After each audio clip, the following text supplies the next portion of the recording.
Rick et Morty a déjà provoqué des émeutes. Le coupable c'est ça, la sauce Szechuan. À la base c'était un coup de com' associé à la sortie au ciné de Mulan en 98. Mais l'épisode À la recherche de Rick l'a remise au goût du jour. Yeah, I'd like to get a 10-piece McNugget and a bunch of the Szechuan sauce. En 2017, pour faire plaisir aux fans, McDo a décidé de commercialiser à nouveau la sauce pendant 24 heures. Le résultat est titanesque, émeutes devant les restaurants, manifestations pour demander la sauce, les autorités ont dû intervenir pour gérer la marée de clients. La preuve qu'en 10 ans et 6 saisons, la série est devenue un pilier de sa génération. 2 millions de téléspectateurs dès la saison 1, puis des dizaines de millions en plus. Aujourd'hui, on vous fait découvrir 6 épisodes légendaires de Rick et Morty.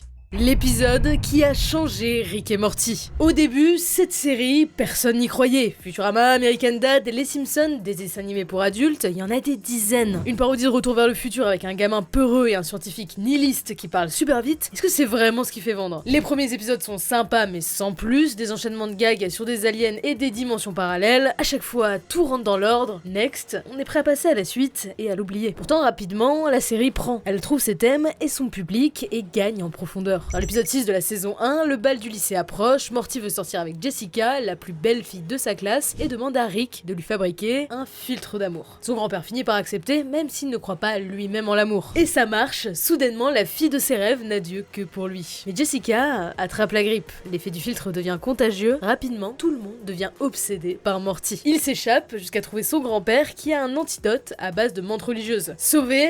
Ben non, ça transforme tout le monde en insecte géant.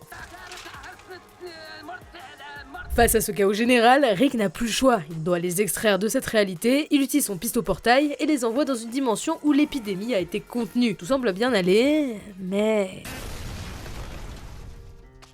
Si Rick les a transportés là-bas, c'est parce que leurs alter-ego sont morts dans une explosion survenue dans le fameux garage des Smiths. Ils enterrent les cadavres dans le jardin et prennent leur place dans la famille, ni vu ni connu. Tout va bien dans le meilleur des mondes. Rick le prend bien, pour Morty par contre, c'est le début de la torture. Il doit vivre en sachant que tous ceux qu'il aimait sont morts. Même si tout semble pareil, rien n'est authentique. C'est l'une des fins les plus déprimantes, toutes séries confondues. Le décalage entre le ton loufoque du reste de la série et cette fin fonctionne. On a l'impression de prendre la même claque. Et Rick, qui ne réagit même pas, c'est comme s'il avait l'habitude que des horreurs pareilles se produisent. Et c'est là l'un des atouts de Rick et Morty. Si tu penses que c'est juste une série trash, bah t'as tort. Rien n'est gratuit, tout a une conséquence. Par exemple, 2 saisons plus tard, Morty et sa sœur Summer déterrent le cadavre de Rick pour récupérer son pistoportail et vont accidentellement dans la dimension d'origine de Morty, devenue un monde post-apocalyptique. Le plus connu des épisodes, saison 3, épisode 3. C'est que je suis devenu un cornichon. Je suis Rick Cornichon.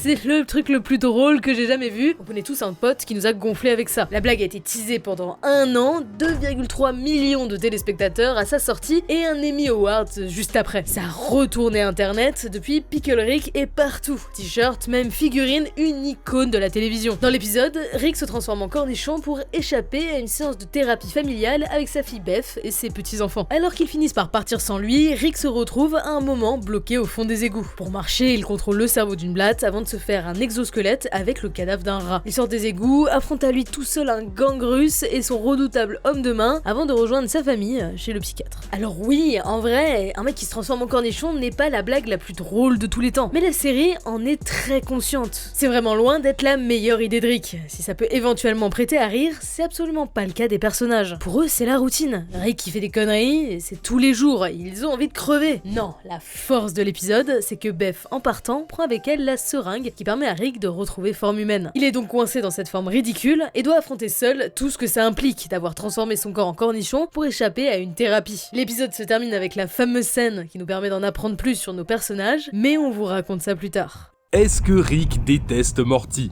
Être emmené depuis l'école jusqu'aux confins de l'espace pour se faire pourchasser par des aliens, se faire cloner, se faire frapper ou faire passer des graines dans son fondement comme un vrai narcotraficante, la vie de Morty n'est pas de tout repos. Pire que ça, Rick ne le traîne pas parce qu'il l'aime, mais parce que Morty est tellement bête qu'il émet des ondes exactement inverses à son intelligence, ce qui le rend de fait quasiment intraçable. Réduit à un simple bouclier humain, c'est à se demander comment il arrive à tenir. I'm no different than that jacket you've got on. I'm just a tool. Eh ben, il tient pas de ouf. Dans l'épisode 8 de la saison 3, on le retrouve totalement paniqué par le souvenir d'une tortue. Rick l'emmène alors dans sa cave, là où il stocke une montagne de souvenirs. Tout ce que Morty lui a supplié d'effacer de son cerveau. La fois où il a piégé 2 scientifiques dans un musée de l'espace ou condamné un alien à la damnation éternelle, s'il devait vivre en sachant tout ce qu'il a fait, il deviendrait fou. En vrai, pour le coup là, Rick lui rend plutôt service. Bon, ça jusqu'à ce qu'on apprenne qu'il lui retire aussi les bons souvenirs, ses amis, ses petites victoires, mais aussi tous les moments où Morty pourrait avoir une image négative de Rick. Voilà pourquoi l'ado n'évolue jamais, il ne peut jamais rien apprendre. Il n'est rien de plus que la marionnette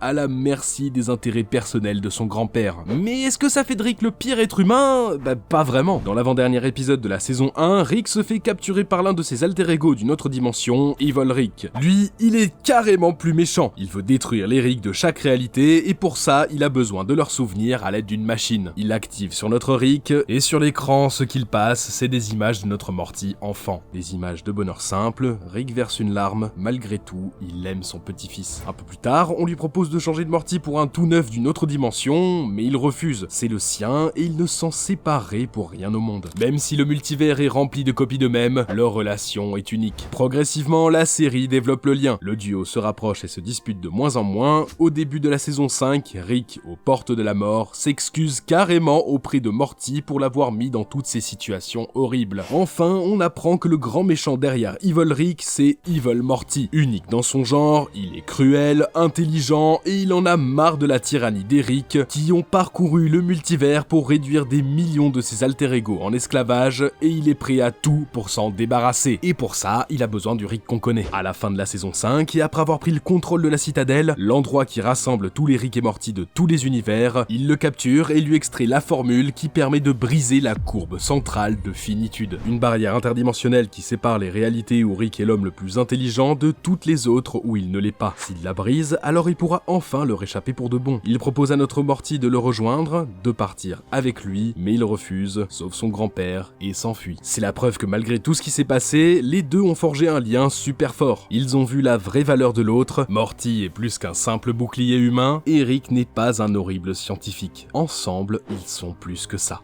Le secret des parents de Morty. On a surtout parlé de Rick et Morty, mais leur famille, comment elle le prend de voir leur enfant partir à l'autre bout de l'univers avec le papy ? Summer, la grande sœur, s'en fout royalement. Tout le contraire de Jerry. Père de famille, le gars normal par excellence, il est peureux, incapable, rêve d'une vie tranquille et en a marre du chaos ambiant. S'il ne vire pas Rick sur le champ, c'est à cause de Beth. Sa femme, la fille du scientifique, en apparence c'est la mère traditionnelle, mais elle est bien plus complexe que ça. Très attachée à son père, elle est prête à tout pour ne pas le reperdre, elle qui l'avait perdu pendant des années. Dans le dernier épisode de la saison 2, à cause de lui, la famille est obligée de fuir la Fédération Galactique et de se cacher sur une petite planète minuscule et isolée. Et même là, elle l'aime toujours. Why? Because I don't want him to leave again, you dumb asshole! Ça rend Jerry fou, à chaque épisode, une nouvelle dispute. Dans le 7ème de la saison 2, Rick les amène dans la meilleure agence de thérapie familiale de la galaxie. Mais même eux n'arrivent pas à gérer leurs problèmes, ils sont juste trop toxiques l'un pour l'autre. Au début de la saison 3, Jerry craque, il demande à Beth de choisir entre son père ou lui. Dommage, c'est le divorce. Malgré ça, si vous vous demandez comment ils ont réussi à tenir aussi longtemps, la réponse est dans le 8ème épisode de la saison 1. Rick installe une télévision spéciale qui permet de voir dans toutes les dimensions. Beth et Jerry commencent à regarder les différentes versions d'eux-mêmes. Dans des univers parallèles, ils ne se sont jamais mariés, n'ont jamais eu d'enfants et sont bien plus heureux. L'un vit la Yes Life en se défonçant avec Johnny Depp, tandis que l'autre réalise son rêve et devient une vraie chirurgienne. Ils sont sur le point de se séparer, mais se rendent compte que toutes ces réalités tournent mal. Jerry finit recherché par la police, Beth toute seule dans une grande maison, et dans toutes les réalités, ils finissent par se rendre compte qu'ils s'aiment plus que tout. C'est un des plus beaux messages de la série. Le lien entre Beth et Jerry est spécial, il n'est pas parfait, mais il est constant. Quel que soit l'univers, il existe. À la fin de la saison 3, alors que Beth pense qu'elle est un clone, elle retourne voir son ex-mari qui lui redonne confiance en elle. Peu importe qui elle est, même si elle existe un nombre infini de fois, ça ne change rien. Il l'aime. Touchée, Beth décide de lui redonner une chance. Ils se remettent ensemble. À partir de là, leur relation devient plus profonde. Des disputes éclatent de temps en temps, mais ils sont maintenant plus forts pour les affronter. Subtilement, ils ont évolué. De simples parents, ils sont devenus des personnages complexes et touchants. Le sombre passé de Rick, un scientifique tout-puissant mais complètement nihiliste qui tue ses ennemis de sang-froid sans aucune considération pour les autres. Au début c'est juste une caricature, mais plus la série avance, plus on a des clés pour enfin le comprendre. Déjà, il est pas complètement horrible, au fond de lui, il aime sa famille, mais surtout il a un plan, il cherche quelque chose, ou plutôt quelqu'un. Dans le final de la saison 5, pendant qu'il pourchasse son alter ego maléfique, Morty voit les souvenirs de son grand-père. À l'époque, il était comme tout le monde, un père aimant, un scientifique ordinaire, jusqu'à ce qu'une bombe passe à travers un portail et tue sa femme et sa fille. Déterminé à se venger, il invente le pistoportail et parcourt les dimensions à la recherche de l'assassin de sa famille. Il vit un tas d'aventures et tue un nombre incalculable de Rick parallèles jusqu'à ne plus rien ressentir du tout. Mais celui qui est derrière tout ça, c'est Rick Prime, le vrai grand-père de notre Morty, le tout premier du multivers à avoir inventé le voyage entre les dimensions. Il est terriblement futé, même après y avoir passé sa vie, notre Rick n'a jamais pu lui mettre la main dessus. Il essaie tout, s'allie avec des criminels, crée la citadelle, se fait pourchasser par la Fédération, mais rien n'y fait. Toute sa vie est un échec. S'il est aussi dépressif, c'est parce qu'il a tout vu. Toutes les versions de lui-même et de ses proches,